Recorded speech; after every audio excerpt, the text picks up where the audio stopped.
큰 무리가 예수님을 따라왔습니다.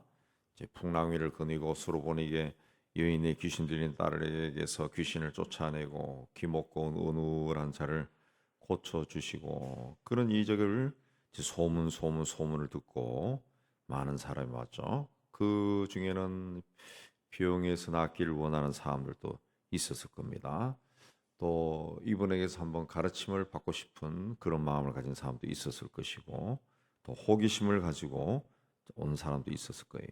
근데 그 사람들이 한 4천 명 정도 되었다 그랬습니다. 부녀자들까지 합하면 한 10,000명이 넘는, 10,000명이, 4천 명도 굉장한데 10,000명은 어마어마한 숫자입니다. 엄청난 숫자예요. 근데 그 2절에 보면 내가 무리를 불쌍히 여기노라. 왜 불쌍히 여겼습니까? 함께 쓴 지 사흘이 지났는데 먹을 것이 이제 떨어졌다는 거죠. 사흘. 예. 불쌍히 여긴다라고 하는 말은, 예, 그 상대방의 입장이 된다는 그 뜻입니다. 그냥 동정한다는 그런 것이 아니라 상대방의 입장이 되어서 보니까 먹을 것이 떨어지면 얼마나 힘이 들까, 배고플까, 그 생각을 하셨다는 거죠. 예. 그래서 어떤 방법이 없느냐, 예, 그렇게 제자들에게 물었습니다. 예. 어떤 방법이 없느냐. 예. 그 예수님은 사람들에게 말씀을 가르치고 병을 고쳐 주셨지만, 또 사람들이 지금 어떤 형편에 놓여 있는지 그것도 유심히 살피고 계셨다라는 것을 알 수가 있습니다. 5천 명을 먹이실 때도 그러고 오늘 말씀에서도 예수님이 사람들을 바라보는 그 마음이, 근본적인 마음이 불쌍히 여기는 마음, 긍휼의 마음, 긍휼이라고도 표현되죠. 긍휼, 불쌍히 여기시는 마음. 예수님이 우리를 보실 때는 불쌍히 여기시는 거예요. 하나님이 우리를 구원하신 것은 그냥 가만두면은 그냥 멸망으로 계속 치닫는 인생이기 때문에 불쌍히 여기셔서, 근데 이 불쌍히 여기서 이 인간들을 구원할 수 있는 길은 이제 죄를 없애야 되는데 거기서는 제물이 필요하기 때문에 아무것도 대신할 것이 없어서 하나님 당신이 제물로 십자가에 바쳐진 겁니다. 그 불쌍히 여기는 마음이 있었기 때문에. 그러니까 하나님이 우리를 불쌍히 여긴다라고 하는, 하나님이 우리를 불쌍히 여기는 마음이 어떠한 마음인가? 십자가에 자기를 제물로 바칠 정도로 우리를 생각하는 마음입니다. 우리가 그냥 누구를 보고 참 불쌍해, 이게 아니죠. 그게 아니고 자신을 십자가에 제물로 바칠 정도의 마음, 그게 인간을 향한 불쌍히 계신, 예수님이 바로 이 불쌍히 계신 마음도 그 마음입니다. 예수님은 우리의 필요를 알고 있는 분이죠. 우리의 어려움이 뭔가, 환난 가운데서 어떻게 하면 헤쳐나올 수 있을까, 그걸 다 알고 있다는 거죠. 다 알고 있다. 그러므로 우리는 인생의 문제를 만났을 때 예수님 앞에 예수님 앞에 나가서 예수님께 우리의 문제를 다 털어놓아야 됩니다.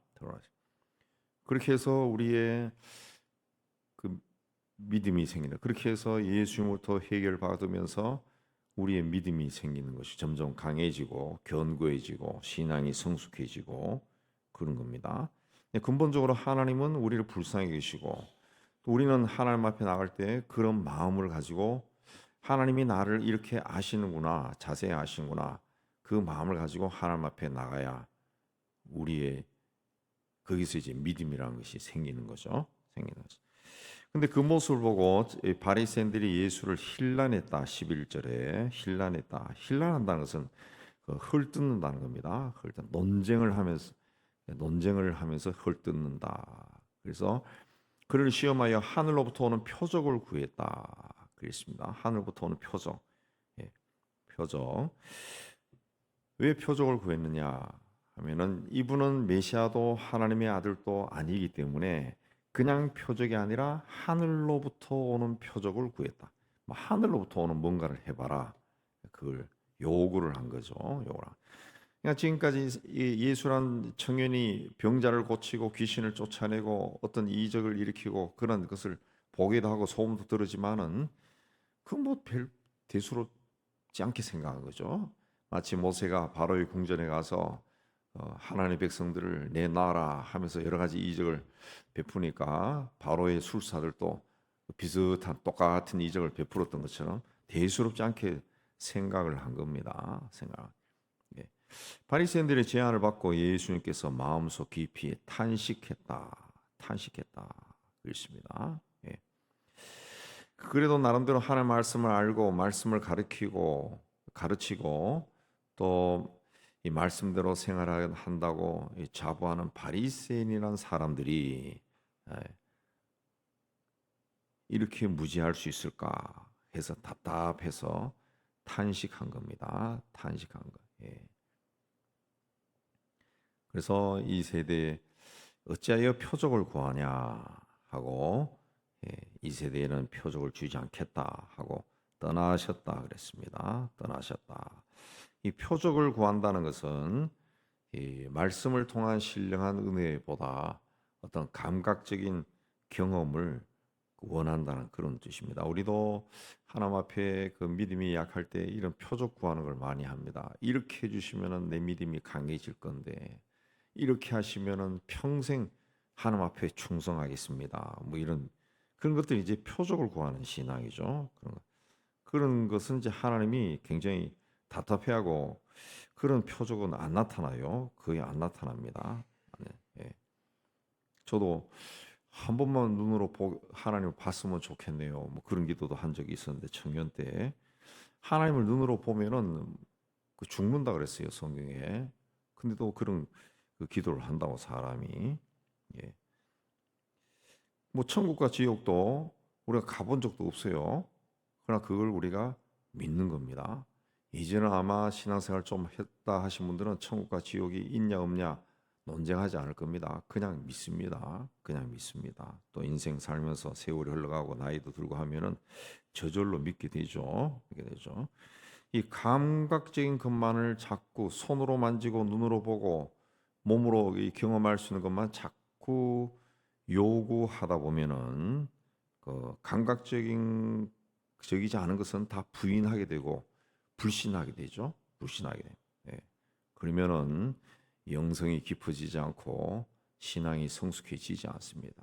뭐 성경 말씀도 영적 깨인 사람은 세상에 이런 책이 있을까? 그래 사모하지만 그렇지 않은 사람들은 그렇게 생각하지 않죠. 생각하지 않습니다. 예. 그러므로 우리는 하나님이 우리에게 베푸신 은혜에 또 하나님이 보여주신 진리에 감사하고 또 깨닫고 또 예, 존중히 여기고 그런 마음이 있어야 됩니다. 그래서 예수께서 답답하게 여기시고 21절에 보면 아직도 깨닫지 못하느냐 그랬습니다. 아직도 깨닫지 못하느냐 14절부터 쭉 내용이 그렇게 나오죠. 그 다음에 22절부터 다시 맹인 한 사람을 고쳐주시고 26절에 그 사람을 집으로 보내시며 이르시되 마을에는 들어가지 말라 그랬습니다. 왜? 하도 사람들이 의심을 하니까 마을에 들어가지 말라 그렇게 했습니다. 그러고 나서 제자들과 함께 가시면서 사람들이 나를 누구라 하느냐 그러니까 세례 요한이라 하고 들은 엘리야 들은 선지자 중에 하나라 합니다. 너희는 나를 누구라 하느냐 주는 그리스도시요 그리스도시니다. 베드로가 대답하니까 아무에게도 말하지 말라 그렇게 말씀하죠. 그리고 내가 이제 고난을 받고 죽임을 당하고 사흘 만에 살아날 거다라는 것을 이제 가르쳐 줬습니다. 그러니까 이 말을 하니까 베드로가 예수를 붙들고 항변했다. 그런 일이 일어나서 안 된다는 그 이야기죠. 다른 복음서에 보면은 왜냐하면은 예수님이 죽으면은 자기들은 어떻게 뭐가 되는 거예요? 예. 그래서 항변을 했다. 그래서 예수께서 몸을 돌이켜서 제자들 앞에서 베드로를 꾸짖으며 사탄아 내 뒤로 물러가라. 내가 하나님 일을 생각하지 아니하고 도리어 사람 일을 생각하는도다. 그랬습니다. 베드로라고 하는 사람을 향해서 사탄이라 그랬어요. 베드로는 사람을 향해서 그렇게 하신 것이 아니라 그때 베드로의 생각을 주장한 주장한 자가 사탄이라 그러지. 예. 그 순간적으로 베드로에게 들어가서 베드로의 생각을 사탄이 주장했다는 거지. 예. 그래서 이런 일이 일어나지 마세요. 예수께서 그렇게 이야기한 건데, 그래서 이런 말씀을 통해서도 우리의 생각 속에도 사탄이 순간적으로 들어와서 엉뚱한 생각을 하게 한다든가, 아주 이 하나님이 별로 좋아하지 않는 그런 생각을 하고 말을 하게 하고 행동하게 하고, 충분히 그런 일이 일어납니다. 그러니까 우리가 예수 잘 믿어도 예, 충분히 그런 일이 일어난다는 것을 인정하고 살아야 됩니다. 인간이 참 연약한 존재다라는 것을 생각해야 됩니다. 내 신앙이 절대로 완벽한 게 아니라는 거죠. 뭐 어떤 직분을 가졌다고 해서 그게 완벽한 게 아니에요. 목사도 그러고 생각 베드로에게 그 예수님이 사탄아 내 뒤로 물러가라. 그리고 네가 하나님 일을 생각하지 않고 사람 일을 생각한다. 생각 속에 사탄이 들어와 버린 거죠. 생각. 그러니까 어떤 인간적인 생각, 버리지 못한 생각이 베드로에게 있었던 거예요. 이제 주님의 나라가 임하면 우리도 뭐 하지 않을까? 그런 어떤 세속적인 마음이 있으니까 그 생각을 통해 가지고 사탄이 툭 들어와서 예수를 붙들고 막 항변을 했다는 거죠. 항변. 뭐라고 했는지는 성경에 나와 있지 않지만은 뭐 거칠 게 뭐 이야기했겠죠. 예수님을 붙들고 항변할 정도였으면은 굉장히 거칠었을 거예요. 그래서 예수께서 사탄아 물러가라. 베드로를 지배하고는 사탄아 물러가라 한 겁니다. 사탄아.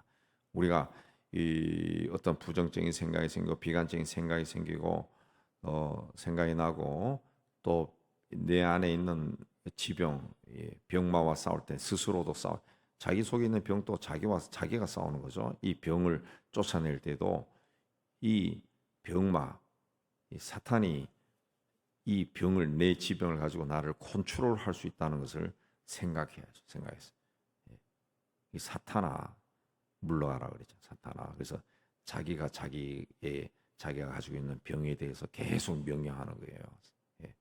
나를 어지럽히는 사탄, 나를 어느 부분에 아프게 하는 사탄, 예수 이름 명하니 물러가라, 물러가라. 나중에 베드로에게도 들어왔잖아요. 베드로에게도 예수님이 베드로라고 하는 사람을 향해서 사탄아 물러가라 그랬다. 아마 주변에 있는 사람들 깜짝 놀랐을 거예요. 왜 예수님이 베드로를 향해서 사탄이라 그럴까? 예수님은 베드로가 하는 물질, 그 존재, 사람을 향해서 한 게 아니라 그를 지배하고 있는 영, 사탄을 향해서 물러가라 한 거죠. 생각이죠. 생각을 주장하는 거. 그리고 말하기를 나를 따라오거든 자기를 부인하고 자기 십자가를 지고 나를 따를 것이니라. 예수님을 따라가는 사람은 자기를 부인하고 자기 십자가를 져라. 그래서 이 십자가로 하는 것은 어떤 자기의 어떤 그 환경, 기질, 뭐 성격, 뭐 이런 것이 아닙니다. 이런 것이 어떤 사람 보면은 십자가를 지고 간다 그러면 보면은 다 자기 담당해야 되는 거예요. 본인이 가진 어떤 기질, 뭐 이런 주변 상황 이런 걸 자꾸 십자가 하는데 십자가가 아니고 예수님이 이야기하는 십자가는 예수님을 따라가면서 생긴 어려움, 그게 십자가예요. 그 십자가. 제가 아는 그 의사들이 다 서울대 나온 의대 나온 사람들이 이제 젊어서 예수님께 헌신했어요. 한 분은 저하고 같이 공부했고, 제가 농담 삼아도 그런 얘기죠. 아니 그 병원 하면서 해도 되는데 왜 여기 헌신하냐고. 내가 이제 그 헌신해서 평생 그 헌신했어요. 그래서 많은 의료 선교사도 키워내고 두 사람 다 한 분은 직접 외국에 나가고 또 한 분은 국내에서 가까운데 잠실 쪽에서 했죠. 하고 교회도 세우고 의료 선교도 해가지고 해외 선교도 많이 다니고 그렇게 했어요. 근데 항상 돈이 쪼달리죠. 돈이 없고. 근데 그 얼마 전에 내가 어떤 분 만나서 이야기하니까 그분 요새도 기도 모임 나오고 하냐니까 아유 기도 모임 요새는 잘 못 나오는데 왜 그러니까 그 양반 1년 전인가 뇌졸중이 와가지고 이 몸이 좀 그렇다는 거예요. 그래서 그래 활동 반경이 넓지 않다고 그러다. 그 부인은 한 또 1년 반 정도인가 2년 전에 또 암으로 세상을 떠났다 그러네. 또 한 분은 해외에 나가서 그 의료 선교를 평생 이래 하고 항상 쪼달리죠. 물질적으로 항상 쪼달리고. 그분도 소식 들으니까 부인이 또 죽고 본인은 또 살짝 치매가 와가지고, 예. 또 국내에 이제 은퇴하고 돌아왔지만은 재산이 없죠. 예. 의사인데도 재산이 없어요. 부인은 또 세상 떠났더구만 고생만 하시다. 딸이 이제 벌어가지고 생활한다. 예. 그런 분들이 그 예수님을 따라가면서 자기 십자가를 진 거죠. 그런 걸 왜 생각 못했겠어요? 다 생각했죠. 다 생각했어요. 예. 제가 아는 분도 대기업에 참 좋은 자리에 있다가 그 어느 날 은혜 받고 그걸 버리고 해외로 나간 분도 있다. 그걸 왜 고민을 안 했겠어요? 굉장히 고민을 많이 했겠지. 이렇게 되면 어떻게 된다. 그런 고민을 했죠. 근데 그렇게 하면서 겪을 수 있는 것들을 이제 다 감내를 한 거죠. 십자가로 다 감내한 것이.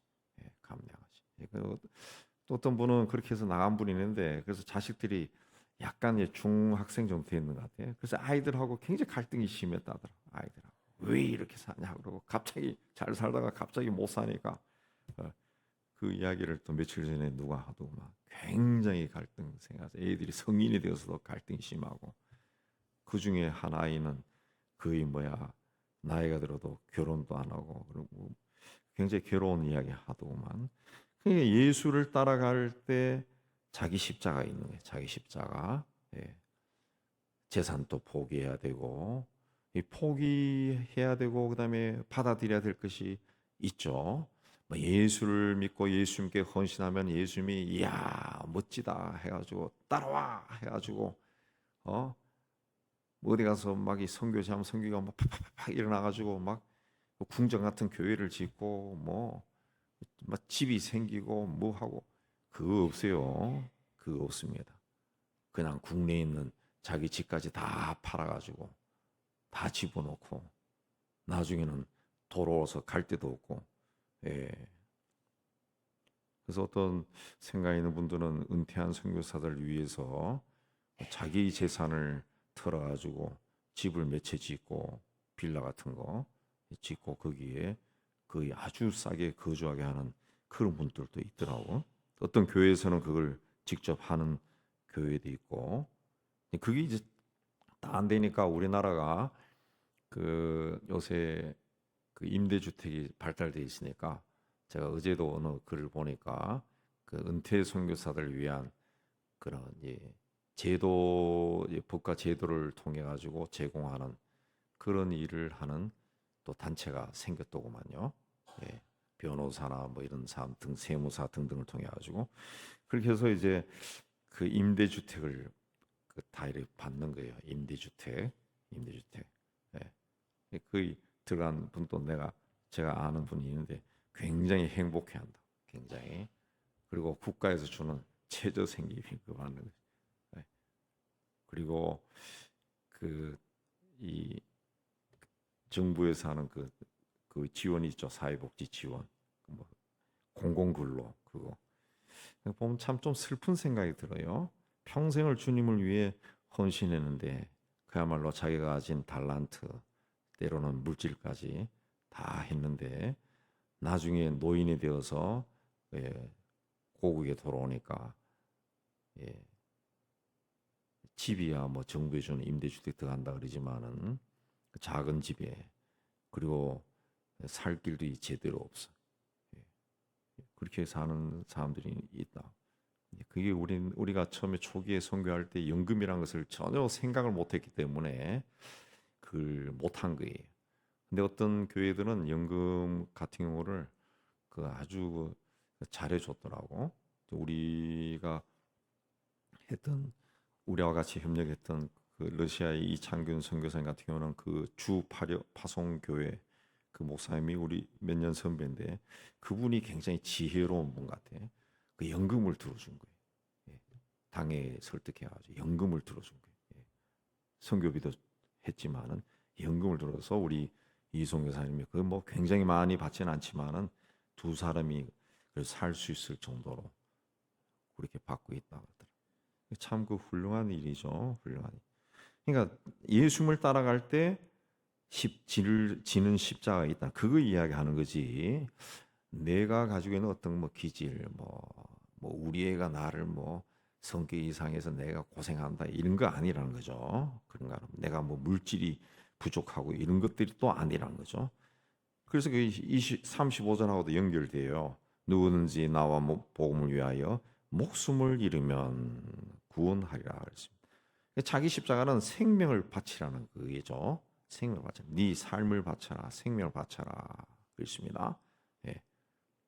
뭐 거기에 대해서 뭐 나중에 하나님 막 보상을 해주고 그거 없어요. 그건 천국 가서 아마 있을 겁니다. 천국 가서. 내 현실 속에서는 그게 그대로 보상이 되지 않을 수도 있다는 거죠. 예, 그걸 다 감안하고 예수님을 따라가라는 거죠. 예수님을 따라가라. 그렇습니다. 예수께서 우리에게 그 말씀하신 것은 바로 그겁니다. 그겁니다. 그래서 우리가 그 정말 여기서 내가 하나님 믿는 그 신앙이 어떤 신앙인가 우리가 다시 한번 깊이 생각해 볼 수가 있습니다. 내가 믿는 하나님은 어떤 하나님인가? 그냥 나의 어떤 신앙의 대상인가? 아니면 정말 천지 만물을 창조하시고 지금 이 자리에도 바람처럼 성령을 루아흐 바람이라고 하는데 바람처럼 이곳에 공기처럼 내가 호흡하는 공기처럼 이곳에 임재해 계셔서 내 육신 내 뭐 영을 다 이렇게 주장하시고 막 우리 그 SF 영화에서 본 것처럼 내 뭐 육신을 막 통과하고 이 정도로까지 여기 꽉 임재 계시고 내 삶을 통제하시고 지금 이 순간이라도 내 생명을 가져갈 수 있는 그런 분인가? 예. 아니면 어떤 신앙의 존재 대상으로 저 멀리 하늘에 있는 그분인가?